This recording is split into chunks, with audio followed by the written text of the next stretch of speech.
Virtude teologal da esperança é uma virtude bem interessante. Eu estava lendo aqui o Piper, né? A gente terminou então a virtude da temperança. Talvez eu volte profundamente com alguns pontos mais para o futuro, em breve, bem em breve. Mas agora eu estava fazendo leitura aqui das virtudes teologais. Eu já estou lendo aqui para a parte da caridade, né? Que ele vai falar da virtude do amor, virtude da caridade. E a virtude da esperança foi a que mais me chamou a atenção, porque é uma virtude bem simbólica, né? O homem, por exemplo, ele foi a última criação de Deus, né? E no sétimo dia Deus repousou.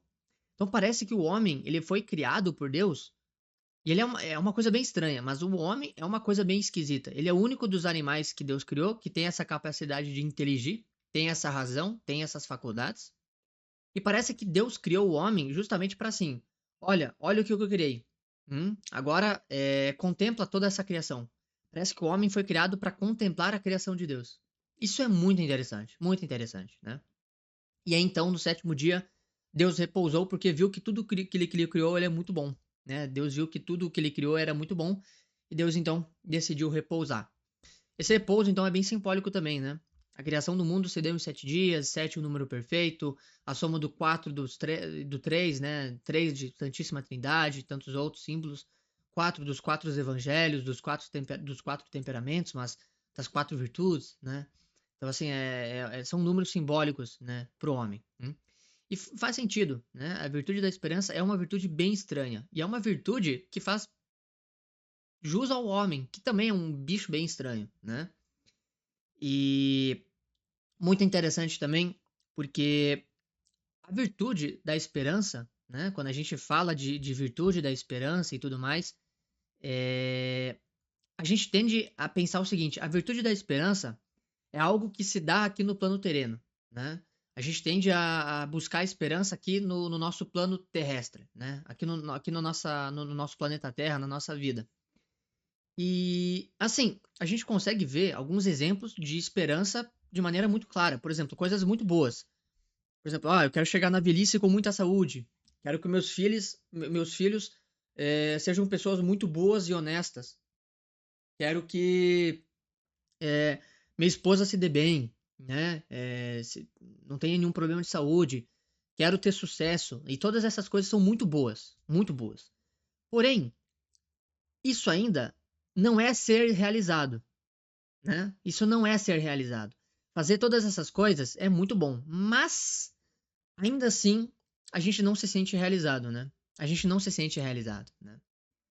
E isso acontece porque parece que o ser humano ele nasceu para algo maior. Parece que o ser humano ele tem uma saudade de algo maior do que ele mesmo. Parece que o ser humano ele foi criado por algo maior e definitivamente foi, e ele nasceu para algo maior. E ele não pode e não consegue se realizar aqui nessa terra. Eu acredito que vocês também têm a mesma sensação, né? Mas é bem estranho, né? É bem estranho, né? O ser humano ele é um bicho bem estranho. Ele foi criado por Deus para contemplar a terra, a contemplar toda a criação. E aí, hoje em dia, por exemplo, o homem ele foi criado num jardim, né? No jardim do Éden. A gente sabe o final da história. E dentro da nossa casa, por exemplo, a gente sente essa saudade de Deus e tenta emular essa saudade de Deus. De que maneira? Espelhos, adornos, né, decorações, enfeites, plantas, né? Todas essas coisas, assim, parece que a gente sente saudade de algo maior do que nós mesmos, né?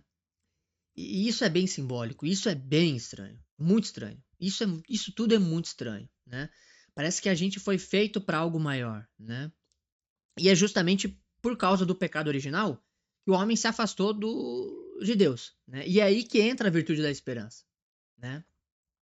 Porque por meio do pecado original, a gente então se afasta de Deus, né? E justamente por isso, por se afastar de Deus, que a gente sente falta de alguma coisa que a gente não sabe dar o nome. A gente sente alguma coisa, a gente tem esse sentimento, tem esse vazio dentro do nosso ser e não consegue completar. E não consegue saber o que que é. Nunca se sente completo. A gente nunca se sente realizado. A gente tem esse sentimento, tanto eu quanto você. Eu nunca me sinto realizado. Eu posso trabalhar, trabalhar, trabalhar, estudar, estudar, estudar, fazer isso, fazer aquilo. Cara, eu nunca vou me sentir realizado. Plenamente eu nunca vou me sentir realizado, né?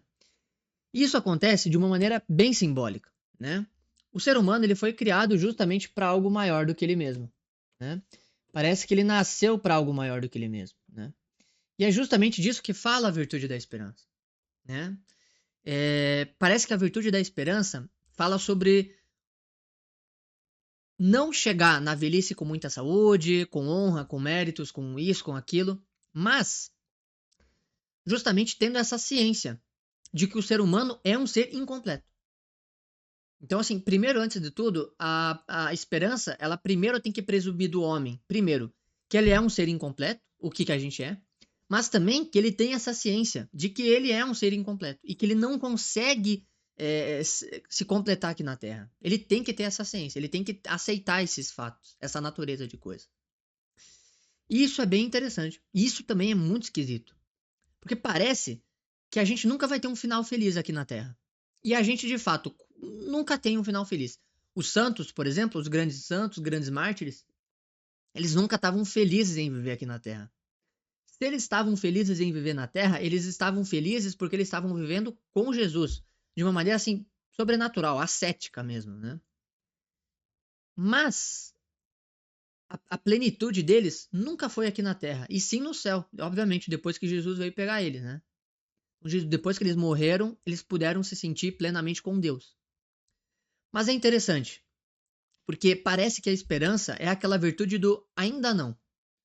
O Joseph Pieper ainda vai falar no livro, é uma virtude do peregrino. O homem é um peregrino nessa terra. Essa terra é a nossa casa, mas ao mesmo tempo também não é a nossa casa.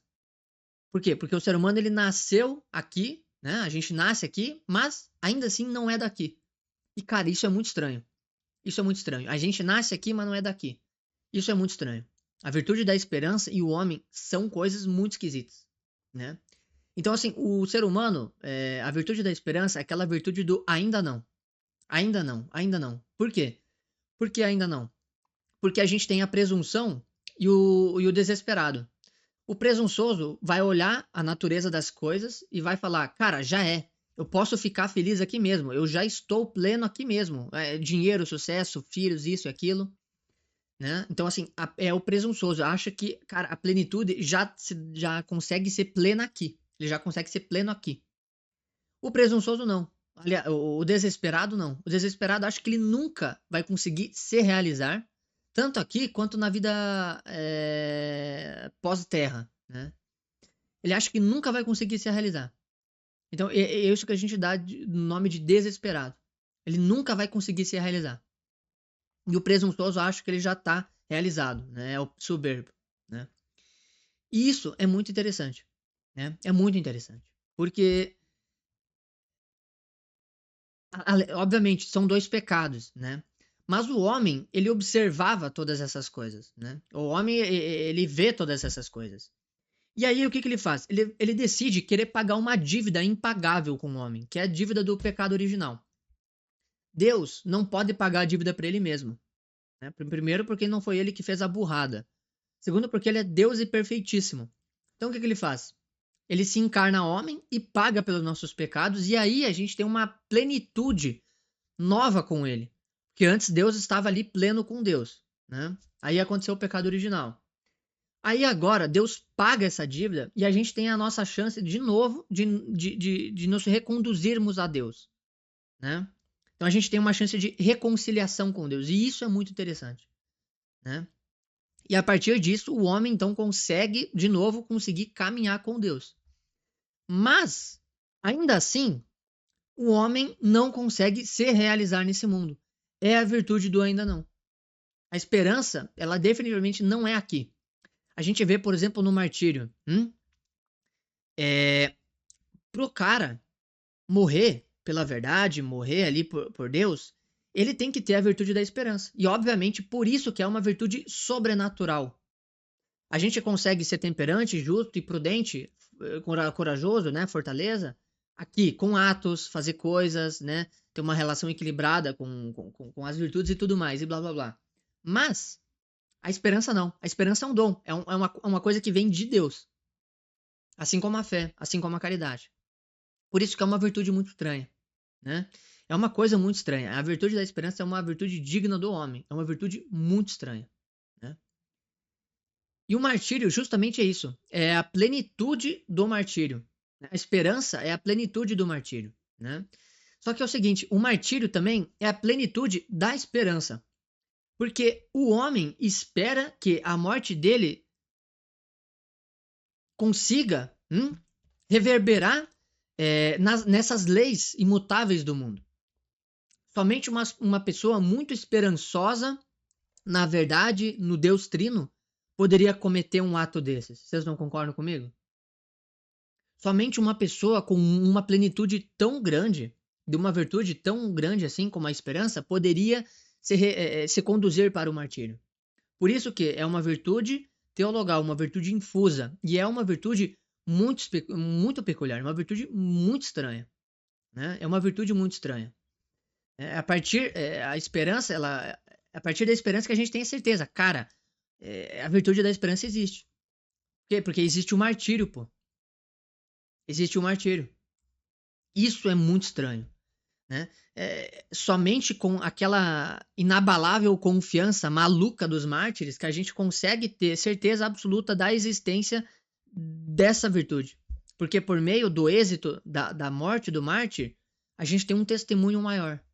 Essa é a virtude da esperança, é a virtude do ainda não. A gente está sempre peregrinando no caminho e etc. Mas, né, combatendo a nossa presunção e o nosso desespero, é a virtude do ainda não. A gente nunca vai ser pleno aqui na Terra, né?